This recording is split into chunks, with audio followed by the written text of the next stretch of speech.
कई बार लोग मुझसे कहते हैं कि जब इंग्लिश खुद से ही सीखनी है जब इंग्लिश प्रैक्टिस करके ही आएगी तो क्लास क्यों ज्वाइन करना? Then what is the role of the class if we ourselves can learn?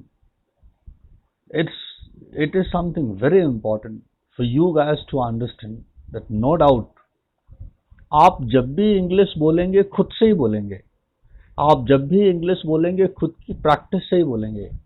दुनिया का कोई टीचर आपको इंग्लिश नहीं सिखा सकता। तो that question seems to be very genuine, that what is the importance of the class, what class does to make you speak?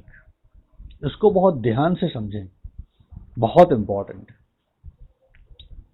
Class directly cannot make you speak, but without class also you cannot speak। ठीक है, तो class क्या करती है? Class आपको English बोलने का मौका देती है। क्लास में आपको इंग्लिश बोलने का ढाढ़स आता है, इंग्लिश बोलने का कॉन्फिडेंस आता है, इंग्लिश बोलने का कंफर्ट आता है।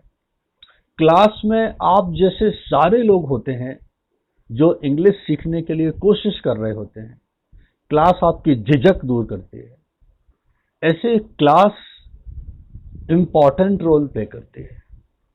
और जब आप क्लास में होते हो तो आपको टेंशन नहीं होता कोई मेरे ऊपर हंसेगा, because all the people are like you. तो क्लास में आपका टीचर आपको कॉन्फिडेंस देता है, कंफर्ट देता है और इंग्लिश बोलने की अपॉर्चुनिटी देता है, इंग्लिश सीखने के एसेंशियल एलिमेंट देता है। और टीचर के साथ आपका धीरे धीरे कॉन्फिडेंस बढ़ता है। टीचर की प्रेजेंस आपके कॉन्फिडेंस को बढ़ाती है। और फिर किसी दिन टीचर की प्रेजेंस में ट्रेनिंग लेने के बाद, कई बार टीचर की प्रेजेंस में ही, क्लास के दौरान ही, और कई बार टीचर की ट्रेनिंग खत्म होने के बाद आप किसी दिन भी इंग्लिश बोलना शुरू कर देते हैं। लेकिन ये क्लास के कारण नहीं होगा, लेकिन क्लास के बिना भी नहीं होगा। ये बात समझनी बहुत जरूरी है। Thank you.